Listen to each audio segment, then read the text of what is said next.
got done with my first playthrough of Sleeping Gods Distant Skies. In fact, any Sleeping Gods at all. This is where I started. I skipped the first. I went right to the hotness, and I feel like I barely scratched the surface. This, in fact, can't even really be called a review. It's really just an impression on a teeny tiny little sliver of the game. And just to show you exactly how much of the game I've played, I have a few stats here. I've went through 19 of the 48 event cards. There are actually a few more that you put aside in the box, but 19 of the 48 that I started with. So I basically went through 39.5% of event cards. I completed 17 quests. I saw 35 of the 214, or 15.8%. I've only completed 8.8% of them. I ended the game with 18 uncompleted in my hand. Overall, I collected 13 adventure cards. I collected 7 combat adventure cards. I collected a total of 20 of the 142 adventure cards. So nearly 14%. So when I got done with the game and I saw how little I actually scratched, it was hard to come and make a review. So this is a review in progress, or an impression. So we're going to get into all of the mechanics that I've seen, which is from what I guess is the majority of those mechanics. I am a mechanics first person. I'm going to give you some impressions on the story so far in the one ending that I've seen. I will not spoil anything, and if I do, there'll be a disclaimer before to warn you. But I don't think I will, based upon kind of how I've thought this through, at least. I guess it also depends on how you define a spoiler. There might be minor spoilers throughout, but I'm not going to hit on any major story beats. But first, let's talk a little bit about what this game is. This is an open world exploration game. It's an open sandbox that gives you very little hand holding in the beginning and just sends you on your way. You're really just trying to discover new things, discover quests, defeat baddies, collect cool stuff, have conversations, collect rare resources that you use to complete these totem cards that you start off with. In fact, you find more and more of them, and they play a really big part in getting you to the end game. But really, that's it. And why are you there? Well, in the very early beats of the story, in fact, to set it all up, you're in a plane and you go through a portal, and there's this pterodactyl thing that's after you, and you have to land the plane. You don't crash, you have to land the plane. You find some other survivors that the same things happen to. You find these gods that don't have power. Instead, there's these totems that they give you that will give them power if you complete the totems with rare resources. So really, that's your goal. Your goal is to walk around this crazy land and find other survivors, which is kind of a side quest. But the key thing that you're doing is completing totem cards. You're just going around and trying to find the right resources to complete a certain number of those cards, which I won't say how many, because I think that might be part of the story. However, there are different lengths of game technically, and different numbers of these totems you have to restore that could, extend your game experience quite a bit. So let's talk a little bit about the mechanics. And the actual mechanics of the game and the turn is really simple. First, you start off by drawing 2 ability cards. Those ability cards are used a couple different ways. They can be equipped to a character by paying the cost of the ability, which is other ability cards. So there's kind of a meta as you go through and start to look at these ability cards and decide what's going to make you more powerful. They have abilities. They also have skill check emblems on them that will help you pass harder and harder skill checks throughout your entire campaign. You can also discard them during a skill check, but even in the rules, it says that it does not recommend that. That's highly inefficient. You'd much rather equip them and be able to use them each and every time. The next step is to draw an event card and resolve it. It's pretty simple. It's a lot of bad stuff. There's definitely skill checks in there as well. There are incentives to try to move the plane, which is sort of a side tangent, but it gives you different conditions that are going to happen if you don't move the plane. There are some surprises in there also that I actually just came across that deal with good things, which doesn't happen all that often.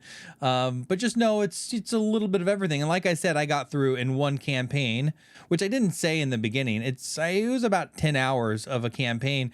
Of the event cards, I got through about 40% of what I started with.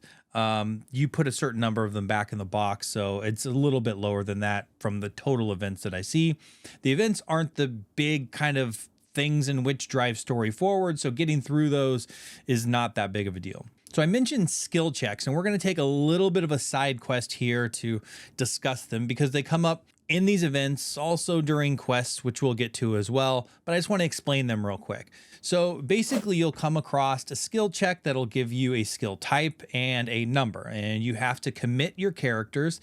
And you do that by spending stamina tokens. This is a resource that is on each and every one of your characters. You start with 3 of them, and once you spend them, the only way to really get them back, other than using special powers, of course, is to camp, which we'll get to in a second.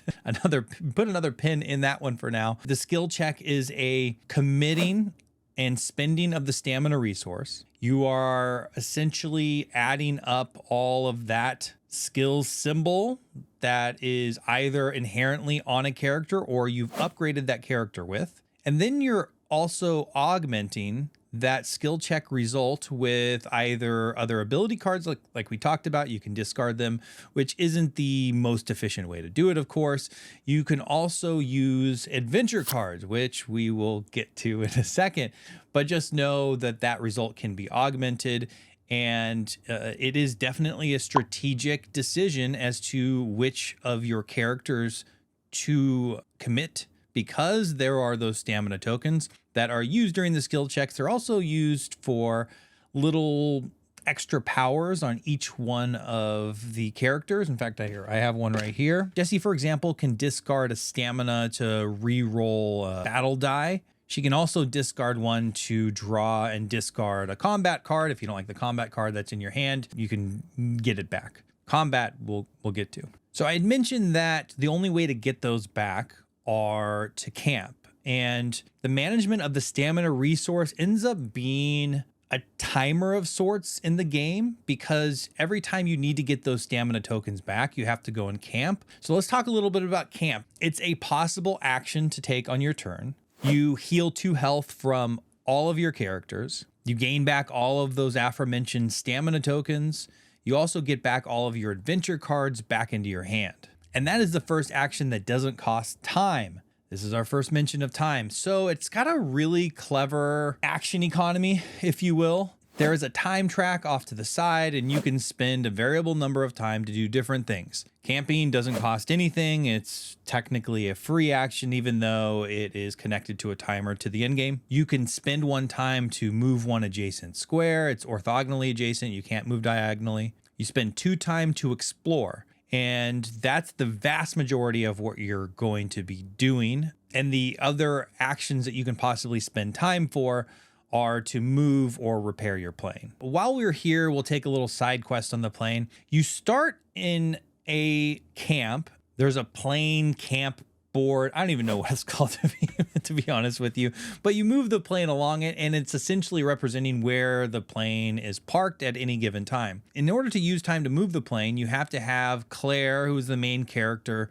on the same square as the plane is. There is a special adventure card that you can use to move it when she's not there, but nonetheless, that's generally how you move the plane. Why would you want to move the plane? Well, it allows you to take big jumps in the map if needed. I found I didn't use it all that often. In fact, really only to complete some events. Really never had a tactical need to actually move the plane, because I like to just start moving on a map and keep going instead of spending time to return back to the plane. So for me, it felt a little bit clunky and not necessarily as elegant of a design piece. But nonetheless, I suppose if you are playing a really broad, sweeping version of the campaign and you're really wanting to explore everything and be really thorough, it could probably come more in use. I, especially early on, was really concerned with the number of times I had to camp. I didn't understand the economy of stamina and camp,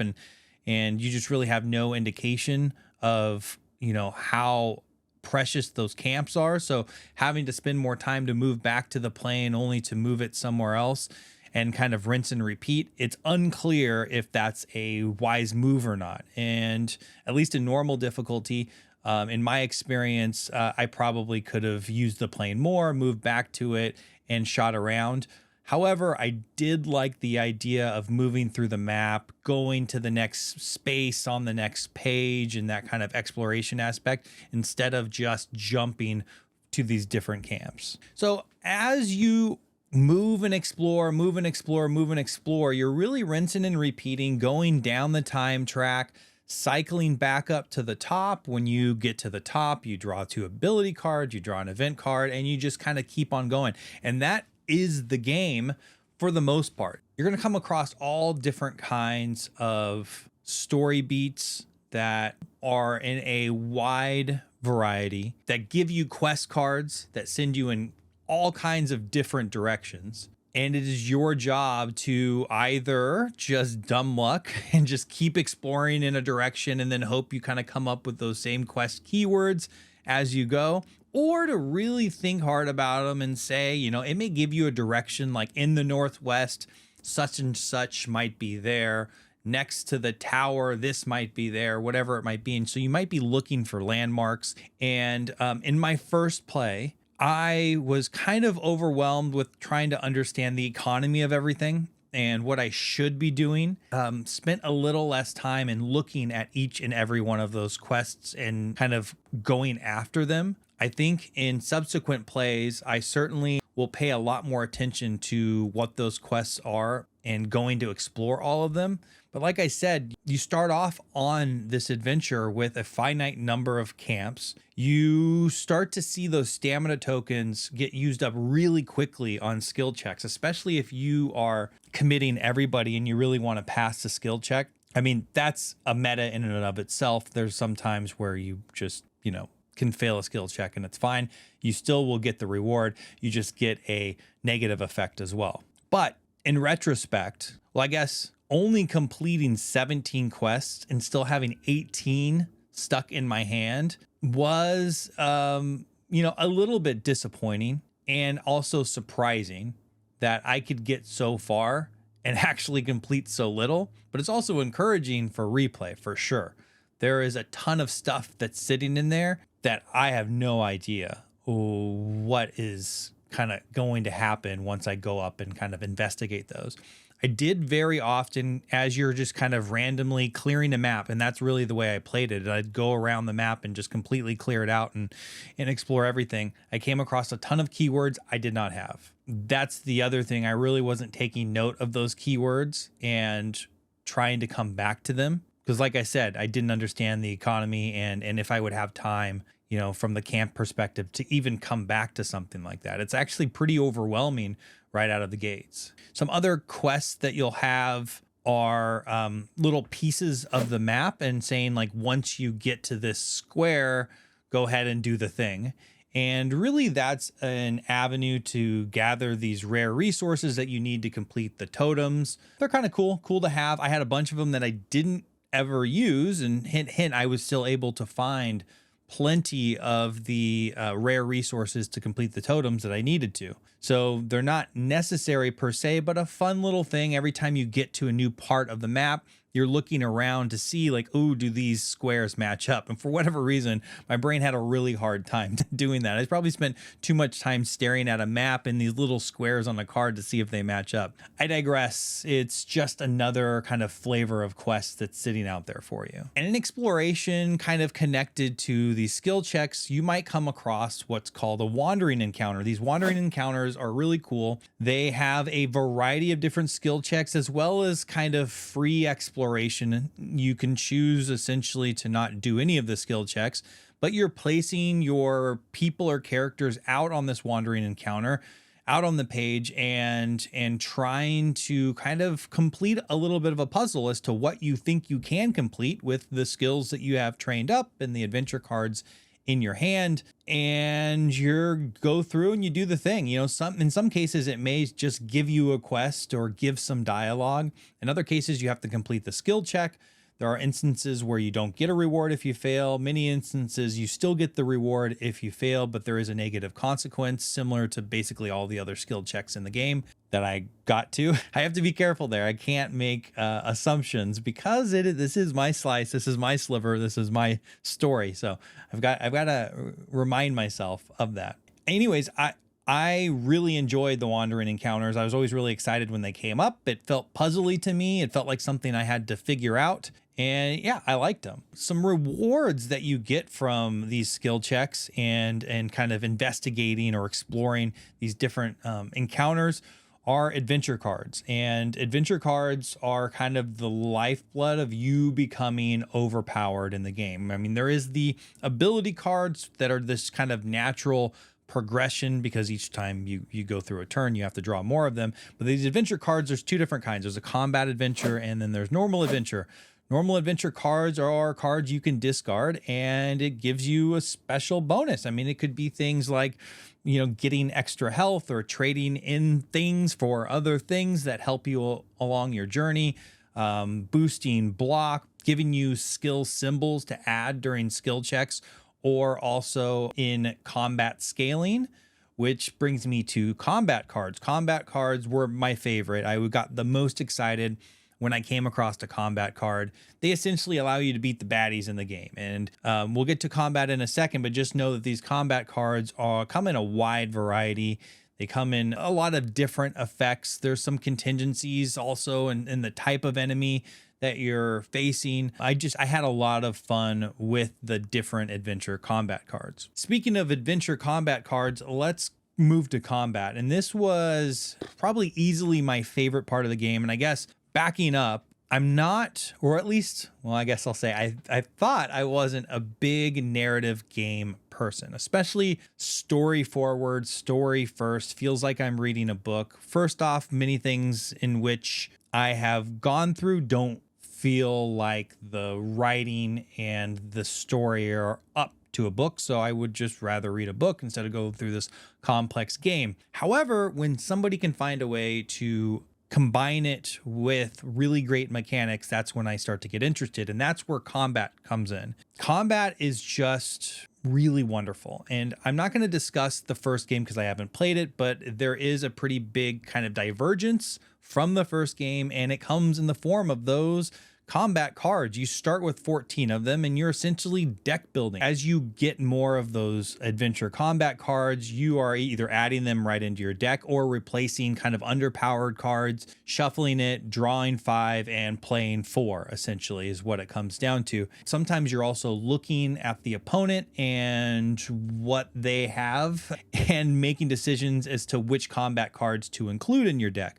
So I don't know if it's deck building per se, but it sort of is. And first of all, I love deck building, but the fun comes in the puzzle. So to understand the puzzle, let's deep dive a little bit into an encounter. So let's take the example of the Ghastly Stalker on the left. So you'll see a grid of lots of different symbols. And when you do damage, you get to cover each of those symbols, and the number of damage will determine the number of those symbols that you can actually cover. The one caveat are the numbers written in the heart symbols. Those you have to produce that number of damage to cover that heart at all. Everything else can be covered with essentially 1 damage. You can really start in any spot you'd like, but then you can continue to allocate your damage only orthogonally adjacent to your last damage played. At least half of the damage rounded up has to go onto your primary target.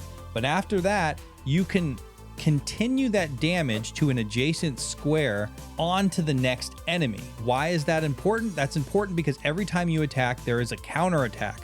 And that enemy attacks you for the base that's in that damage symbol, plus all of the power that's on their card, which is equal to the number of power triangles that you have placed on the card. Each enemy starts with the number of power equal to the symbols that are on their card. In this instance, the Ghastly Stalker gets 3 power, so it has a base of 2 plus 3, so it's counterattacking you with 5 damage. And as you get through a full round of placing combat cards, which is 4, they then repower themselves up if you haven't covered those power symbols. So that's where the puzzle comes in, because you'll also notice there's a couple other symbols on there that have hourglasses next to them.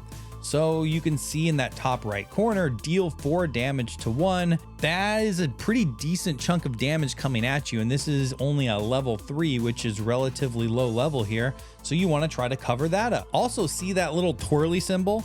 That's madness. That will kill all of your abilities. You have to place that on one of your characters and essentially hobble them of all of their abilities whatsoever until you can get that cured. So you can see as you go through and try to defeat these, you're playing those cards and trying to do more damage. You're also trying to remove some of those power, because you might start off playing something like Disorient, so you can remove 3 power. You do also get a block coming back at you. So then to soften that creature up for the next character that comes up with the baseball bat, who can't remove any threat whatsoever, but does have a block, but they do a base damage.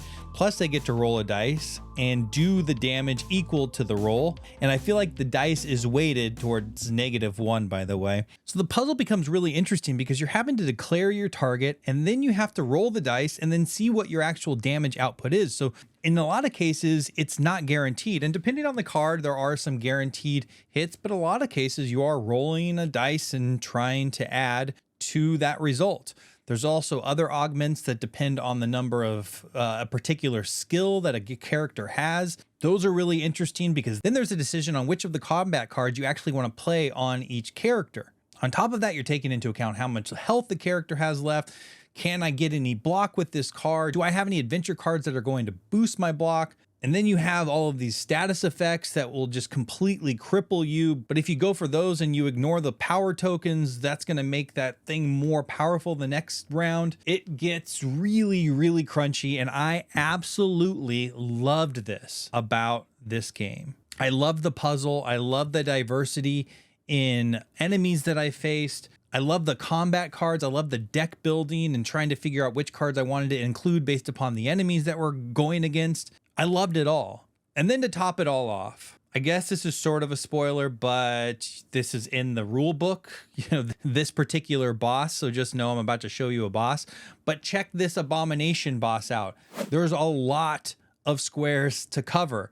And it's still separated and has adjacency similar to multiple enemies, but there's a ton of stuff to take into account. And when you are staring up at that thing, it feels epic. In fact, I do have a gameplay with a battle with that thing on episode 2. So go check it out. It was just so fun. This is where, for me, the game was. This is something I got excited for each and every time. And also the rewards were really great coming out of these, especially going up against bosses.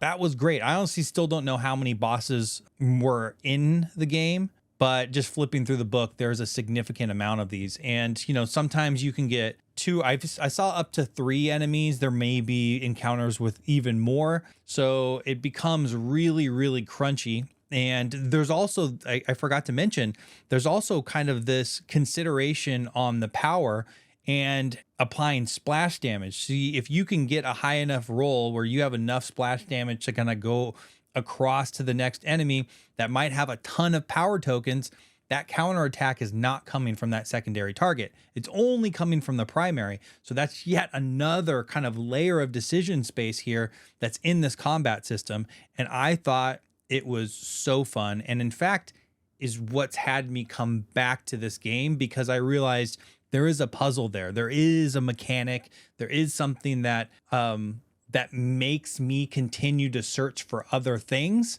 to make me more powerful. And that brings me to the other thing I really loved about this game, which was progression. I mean, you have 5 characters and you're managing stamina on all of them. You're also managing ability upgrades, and some of them inherently have better kind of skills check capability depending on the skill, but you're also trying to add more of those abilities to get better skill checks, but also just better kind of those abilities that are printed on each of those ability cards. You're gaining these adventure cards that by the end of your campaign, and I kind of mainlined it, I had a nice hefty stack of these things to use really at any time to kind of augment myself And then you get the adventure combat cards with these really cool weapons that really make you feel overpowered and make you feel like you have, especially going into, you know, some of the bigger boss battles, an actual chance at it. You know, if you haven't found many adventure combat cards,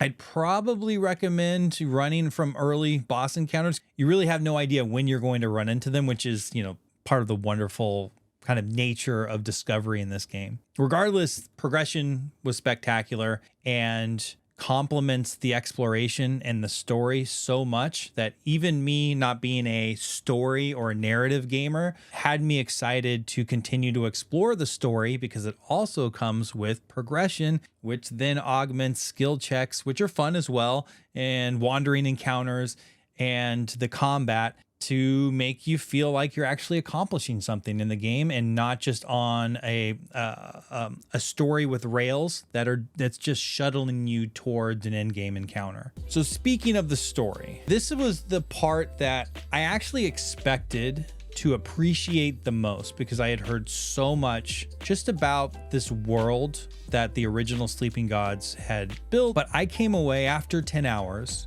and I cleared probably 6 map pages, which wasn't even half, I don't believe, completely. And then I explored an area that left me with an idea that I would need to come back there to trigger the end game. So at that point, I knew that I didn't have what I needed to do to trigger the end game, but I knew where it was, or at least this particular ending. So I continued on, and the next map, basically, I was able to explore a couple areas, and I got the things in which I needed. Sorry, I'm being vague here on purpose, to go and get that ending. And it felt really early to me. It felt like I had barely scratched the surface of what this world was. And I thought to myself at that point, how on earth could I complete this story? And I've barely done anything. And granted, it's 10 hours on a game is nothing to sneeze at, but really I had completed very, very little at that point. And at that point, I didn't feel like the characters had really been developed. I didn't really care for them whatsoever. And I didn't really feel a connection to the story. I had come across what seemed like a bunch of random quests that presumably would lead to progression. However, I didn't know how they made sense in the story. I had in my hand at the end game, I had 18 completed quests. I had more in my hand than I actually completed in the game. So what's the purpose of all of those if I can actually complete the game with so little? And on top of that, being a new player, at least in this first playthrough, I didn't have the information at my fingertips to know if it was a good idea to continue to explore, or, oh, I better get back and figure out how to kind of sum this up. So I came away with just being, you know, really excited about the mechanics, really liked the progression, really liked the system, the action mechanism, the adventure cards. I honestly loved everything about it. I just didn't feel super connected to the story.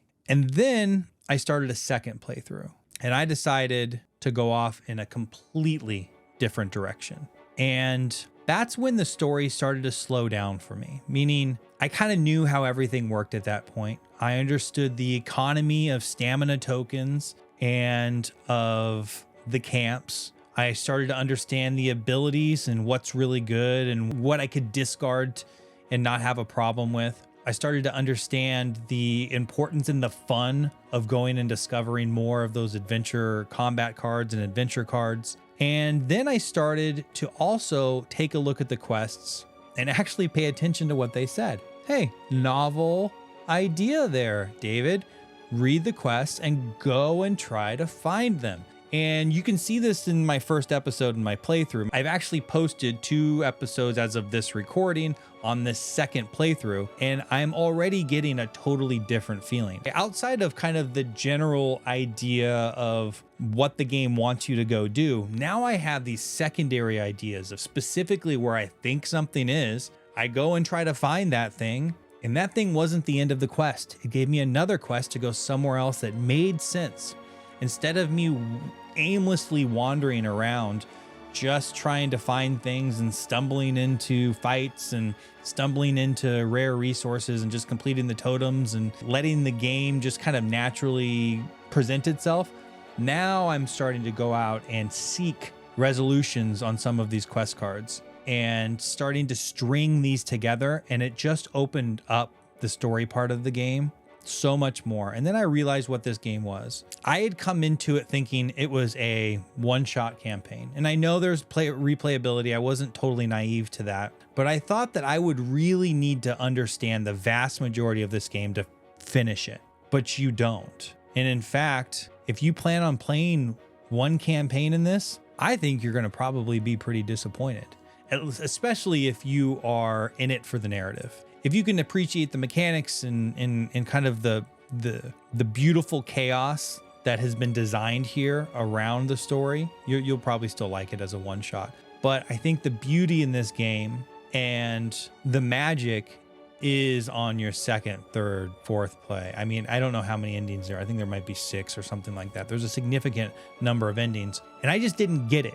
I didn't understand it. And like I said, not until the mechanics kind of faded away for me and became second nature, and I understood how this played, was I able to take a deep breath and enjoy what the story was trying to do.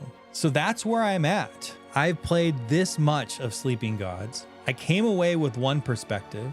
I'm so glad I made myself come back. You know, if I were just to have just done the one playthrough, I would have came away with saying like, this was a really fun game that I didn't really care that much about from a story perspective. But I honestly think my perspective was wrong. I played it wrong. I think understanding the economy of action would have helped a little bit in the first play, but I'm glad I knocked that first one out. And I understood it. I got it. I can move on. And now I can take my time. I can understand the cost of stamina and the cost of a camp action. And I can really go and start to pull at some of these strings. And I will say, if you watch either of those first 2 playthroughs, which if you don't want to be spoiled, you know, I totally get it. I don't think I'm spoiling much. It's honestly 2 hours of very little that I actually can uncover. But I start to find some of these instances where there's a layered approach to the story and to the quests and to the decisions that you're making, and am really starting to fall in love with the depth and the layers to the game, not just the mechanics. So this isn't a rave review. Like I said, I've gotten through, you know, probably in general 15% of the game. Maybe in this second playthrough, I'm starting to get to the 16 or 17% mark. All I know is I want to go back in this world. In fact, I cleaned it up today to start to play something else, and I immediately regretted it because I just wanted to turn around and keep exploring it. I want to continue to film it to get the playthrough out there, but also I just want to throw all that away and just enjoy the world and just start going with it and start playing and just seeing what happens when I flip that switch or when I turn over that rock. It has me, and I don't like story games, or at least I thought. And with that said, if you've made it this far, I really appreciate it. If you like the content, like, subscribe, all of that stuff, maybe, I don't know. But either way, thanks for being here and have a great day.